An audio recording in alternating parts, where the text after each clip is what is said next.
Our hotel is an oasis of calm in this city of more than 15 million people. No time for a city tour except between hotel and airport. From Kolkata, we're flying to Guwahati in Assam. The landscape below looks quite different, green and wet. Welcome to Guwahati, one of the fastest growing cities in India with over 800,000 people. We have another 5-hour drive ahead to Kaziranga National Park. The traffic out of Guwahati is the worst we've seen. Lots of trucks backed up for miles. It's road construction Indian style. A few miles of good road, then a detour around road construction, repeat every few miles. We're not alone. We're sharing the road with lots of motorcycles and these motor rickshaws that serve as taxi cabs and school buses. Between the trucks, the paper plant, and the brickworks, the air quality is really bad. We watch our driver skillfully navigate the traffic using his horn to communicate. I'm still fascinated by the roadside shops. Auto Zen? We're on the main east-west highway through Assam, and there are many small towns along the way. Eventually, we leave industry behind and see rice paddies and cleaner air. The road starts to wind through some hills, and we laugh at the warnings on the rocks.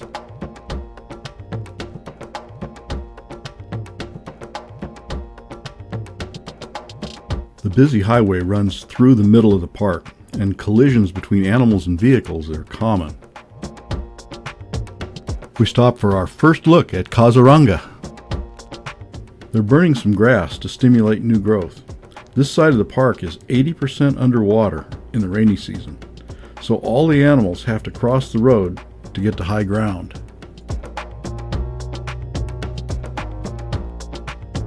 We have arrived. Our driver did an amazing job. We find our rooms and have a little time to explore before dinner. The main building is the Ma Chan, meaning jungle platform. The lounge area looks comfortable. We introduce ourselves to the resident cat. The Dipflu River Lodge is designed to look like the villages we passed on the way here, with houses surrounding rice paddies.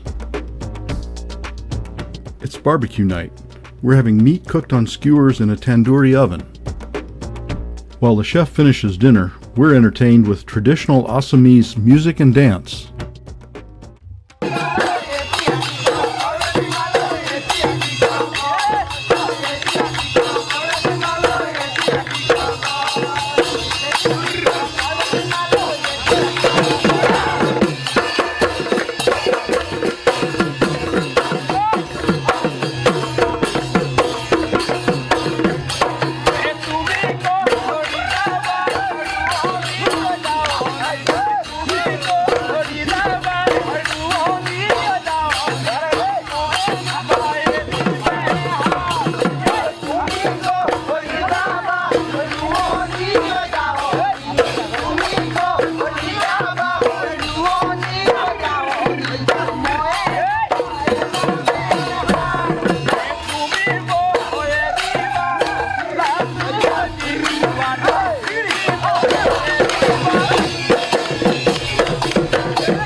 After breakfast, we're off for an elephant safari in the park.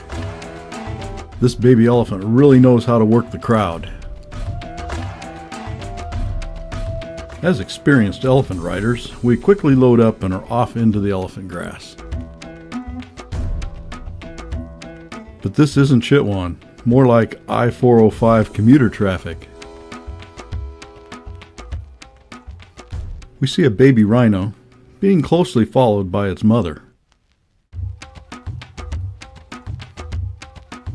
This is a wild water buffalo, an endangered species, with only 4,000 animals remaining. This female wild boar was acting strange. Then we saw her piglets. We see a few interesting birds in the trees around the grassland. There's a large herd of Barasinga, swamp deer. These are a distinct race from the ones we saw in Kana and most threatened. Time to head back. While we eat our picnic lunch, we watch the elephants we were riding, eat their lunch, and bathe. Now we're off to find more wild things. This pelican looks awkward landing in the kapok tree. There are other birds in the same tree.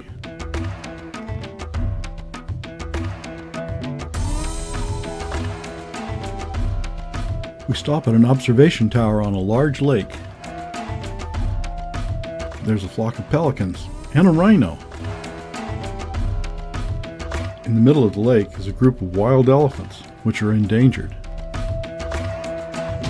Sherry's delighted. She finds a big snake and a good-sized monitor and a little but long snake. Keeping with the reptile theme, this endangered turtle is only found here. And more rhino. They have the right-of-way. 2,000 of the 3,000 one-horned rhino in the world today live in Kaziranga. The sun is setting in Kaziranga. Time to head back to the lodge. After dinner, it takes no time at all to fall asleep. It's early morning, and a farmer's plowing the rice paddies. As we eat our breakfast, we watch an open bill forage. We pass freshly planted rice paddies as we head back to the western section of Kaziranga.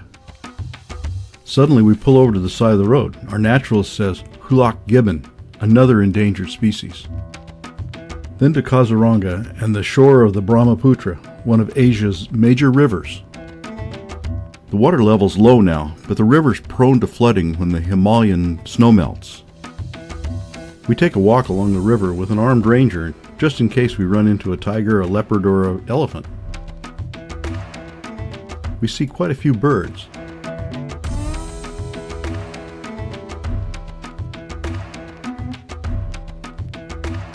And some monkeys.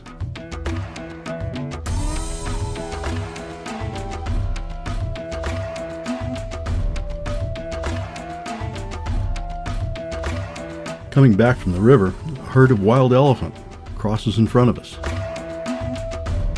We stop at a lake and watch the elephants and the birds.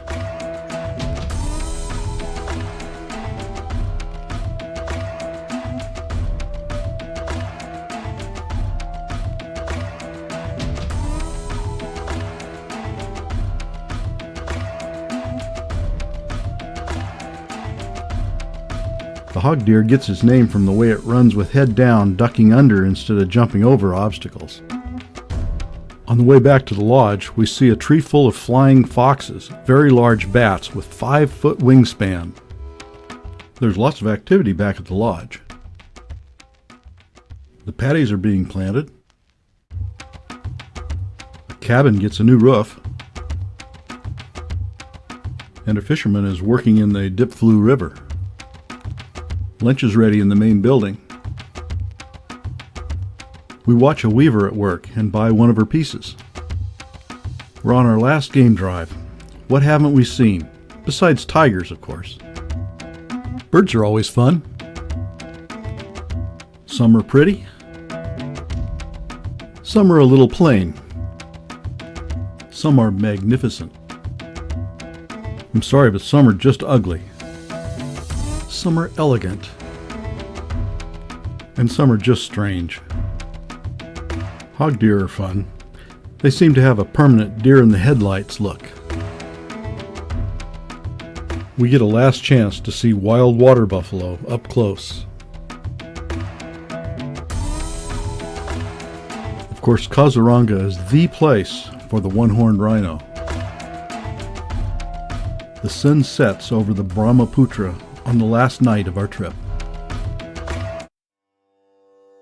After an early breakfast, we retrace our route back to Guwahati. While the Tata trucks drive by, it's an opportunity to reflect on the last 3 weeks. There are 1.2 billion people in India, about 4 times the U.S. population, in 1/3 the land area. They work much harder than we would care to, and earn much less. But India has set aside 5% of their land for protected areas. From Guwahati, we fly back to Delhi. From Delhi, Sherry and I fly home via Chicago, and Judy and Mike fly home via Seoul. This trip was about history and culture, but mostly wild places and wild things. We have visited 5 of 102 national parks in India and Nepal. Clearly, this journey has just begun.